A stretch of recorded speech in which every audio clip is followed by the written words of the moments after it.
October is the perfect time for snack-sized candy, questionable costumes, and entertaining your worst fears in life. And for those that love a good horror story, this month's Airbnb news could definitely feed into those fears. And we'll talk more about that later.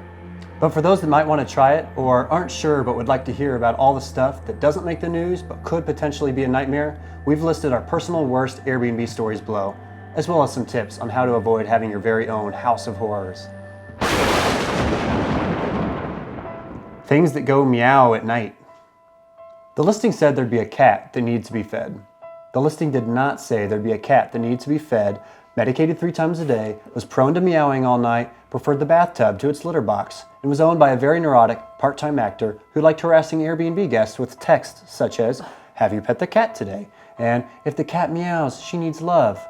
These are all things you should not do as an Airbnb host. Suffice it to say, this was our worst Airbnb experience as guests. But there were warning signs. First, he mentioned a cat and some cat maintenance. Second, some of his Airbnb descriptions included language that suggested he was a wee bit demanding and didn't have the strongest grasp of customer service. "Will text if time permits, otherwise Google it." Takeaway on this one, read between the lines and be clear on expectations. If there's something about a place that seems or feels a little different, I don't know, like paying to be a cat sitter, then ask for clarification about what will be expected of you. When nature calls. Okay, so this one was 100% our fault. After checking a guest in on a Friday around 3 p.m., we left for the mountains to get away with spotty cell service. It wasn't until 9 the next morning that we heard all of our guests' multiple voicemails starting around 6 p.m., letting us know that she had locked herself out on the balcony. Worse yet, by the third voicemail, she needed to use the restroom. Between the time she left her messages and the time we heard those messages, some good Samaritan on the street had heard her pleas, notified the front desk, and helped her back into the studio and off the balcony. But not before she had to pee in a cup outside. Sorry. We owed it to our guests to be reachable during their stay. They pay us, they depend on us, it's about trust, and it wasn't cool that we couldn't help her. If you're out of town or otherwise unavailable, make sure there is someone nearby that you trust to take care of your guests and who can help them in emergencies.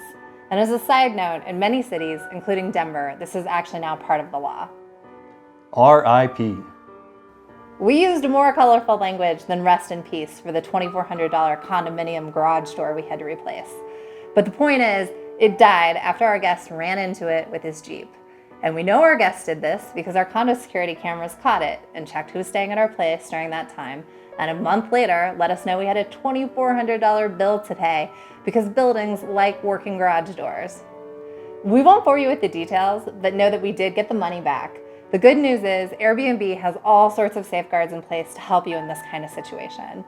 First, they encourage and we encourage conducting correspondence through the Airbnb site so they can mediate when they see it. Second, you can give reviews and see reviews before people stay at your place. And finally, there's insurance.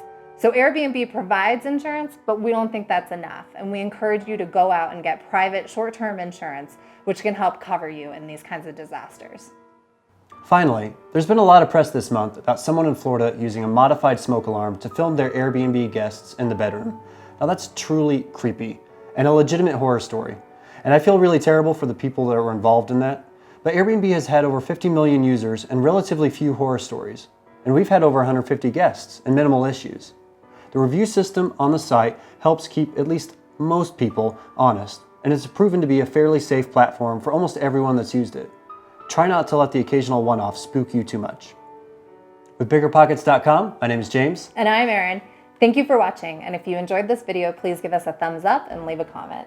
Be safe and have a happy Halloween. And for more information on short-term rentals or to connect with us, click the links in the description of this video.